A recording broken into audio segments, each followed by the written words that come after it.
Здравствуйте, дорогие рукодельницы, мои любимые подписчики и гости канала. Я сегодня буду рукоделить из остатков, обрезков подкладочной ткани. Вообще для этого рукоделия обычно используются шерстяные нитки, либо такие полоски шерстяной ткани, они называются лапша или червяки. Я такой вид рукоделия увидела у одной американской рукодельницы, которая делает коврики из шерстяных обрезков.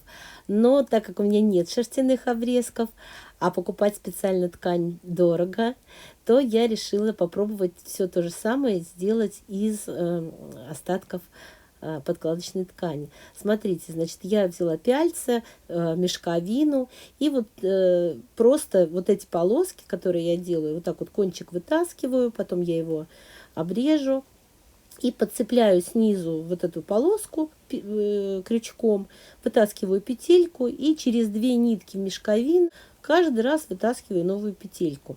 Конечно, с шерстью, с шерстяной тканью или нитками это делать гораздо удобнее, но уж что есть, то есть. Я решила вот из подкладочной ткани делать. Для тех, кто заинтересуется этим видом рукоделия, изготовлением ковриков именно таким образом, я оставлю ссылочку на канал этой американской рукодельницы, которая очень подробно, у нее очень много видео всех стадий изготовления ковриков со всеми тонкостями, нюансами. Вот. Ну, а я чисто попробовать, ну и вам показать.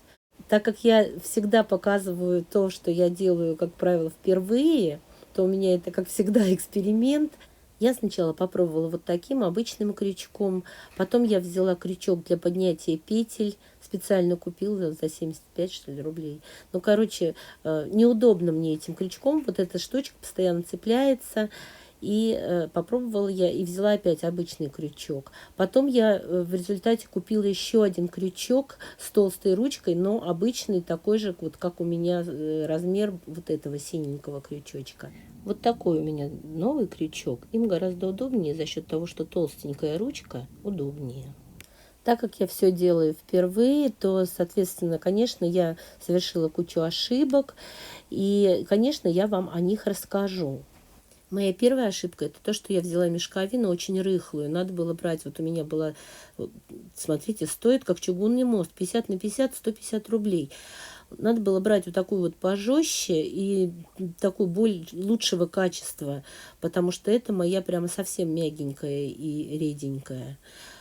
Для моих целей лучше бы подошла вот эта белая. Вторая моя ошибка это то, что я начала с краев, и, соответственно, когда я пришла в середину, оказалось, что у меня ни одни пяльцы уже не подходят, я уже не могу вставить в эти пяльцы, очень толстые получаются эти края. Если бы я начинала с середины, то видите, у меня прямо эти пяльцы ломались все. Я взяла еще, у меня были деревянные, они покрепче, там металлический вот этот закрепитель, или как его там называют, регулятор.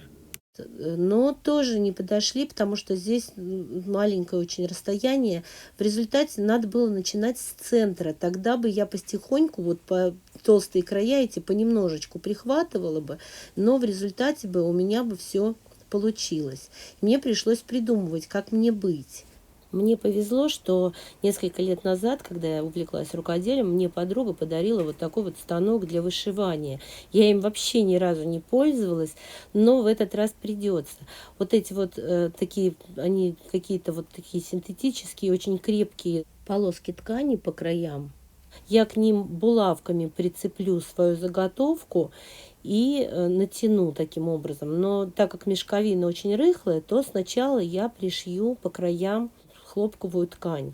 Сначала вручную я просто приметаю, а потом уже пришью на машинке. Но я хотела сказать, вот у этой американки, у которой я смотрела, она показывала, у нее специальная такая рамка, на которую она натягивает вот эти свои заготовки. И, конечно, с такой рамкой удобно очень эти все петельки вытягивать. Вся ткань, вся заготовка натянута, и очень хорошо все получается. Но так как я делаю в первый раз, я вообще еще не знаю, понравится ли мне этот вид рукоделия, буду ли я этим заниматься, то я решила вот так вот. Но если бы я начала из центра петельки вытягивать, то эти все танцы с бубнами мне бы не понадобились, я бы пяльцами обошлась. Я булавками закрепила к этим валикам свою заготовку Эти валики закручиваются для того, чтобы можно было натянуть мою заготовку. Вот такими рычажками фиксируется. Поплотнее я прям вот закручиваю так, чтобы натянулась заготовка. Там еще были какие-то в этом станке, чтобы по бокам можно было натянуть какие-то прищепки, но я уже не помню, где они у меня лежат. Я центр, когда буду делать, я уже снимать не буду, потому что процесс уже понятный, просто выдергиваю эти петельки и все. А уже когда сделаю центр, тогда вернусь и покажу, что делать дальше. Вот к такому виду уже пришла моя заготовка. Не судите строго. Я вообще, когда начинала, у меня не было никакого плана. И я как самурай, у меня нет цели, у меня только путь. Я теперь буду зажигалочкой, вот эти вот нитки, которые торчат, все-таки это же подкладочная ткань, и она сыпучая такая достаточно. Я их подпаливаю просто, чтобы вот они не торчали, они так запекаются. И из этих мест они уже сыпаться не будут, они уже как запаянные получаются. И я хочу сказать, эта заготовка, она такая плотненькая получилась и достаточно тяжеленькая, увесистая такая, при том, что у нее размер всего 40 на 40 сантиметров, такой полноценный, хороший, плотный коврик. И что удивительно, вот он не рассыпается, не развязывается, эти все петельки, они так плотно сидят, друг друга сдерживают. И я особо не осторожничаю с этой заготовкой, что не боюсь, что тут что-то расплетется и все на смарку пойдет. Видите, изнанка какая получается, тоже симпатичная. Здесь эти нитки я убирать никуда не буду, ничего подпаливать не буду, потому что у меня есть план, и я буду ему следовать. И как бы крепко не держались эти петельки, плотно не сидели, мне хочется их закрепить. Вот когда делают из шерсти, то очень долго через влажное полотенце пропаривают, проглаживают, прогревают. И вот благодаря вот этой влажно-тепловой обработке шерсть сваливается и как бы соединяется аж на молекулярном уровне на каком-то. И все это держится очень крепко. Но у меня-то не шерсть, поэтому я беру обычную пищевую пленку, раскладываю ее аккуратненько, чтобы она закрыла все мои петельки. По ширине она мне недостаточно для всей заготовки, поэтому я буду две таких полоски пленки делать. Сверху кладу пергамент для выпечки. Все то же самое, что мы делали с вами в видео, где мы делали аппликации. Вот такие вот с этой пленкой. Кто не смотрел, оставлю ссылочку на это видео. И прям вот хорошенько проглаживаю так, чтобы у меня эта пленка расплавилась под утюгом. Дожидаюсь, когда все это остынет само, никак не охлаждаю. Ну, это 5 минут, и все, оно все остывает. И смотрите, пленка расплавилась и осталась на моей заготовке. И все, она будет играть роль клея. И она во время стирки никуда не денется. Можно было бы, конечно, попробовать взять флизелин, вот клеевую ткань, и просто сверху загладить. Но какое-то у меня сомнение, мне кажется, что вот этот клей во флизелине, он со временем во время стирок немножечко смывается и куда-то девается. А вот эта пленка, она никуда не денется. Просто после стирки можно будет еще раз прогладить, и все. Стирать я буду в мешке вот специальном для стирки, либо в наволочке, если у кого нету.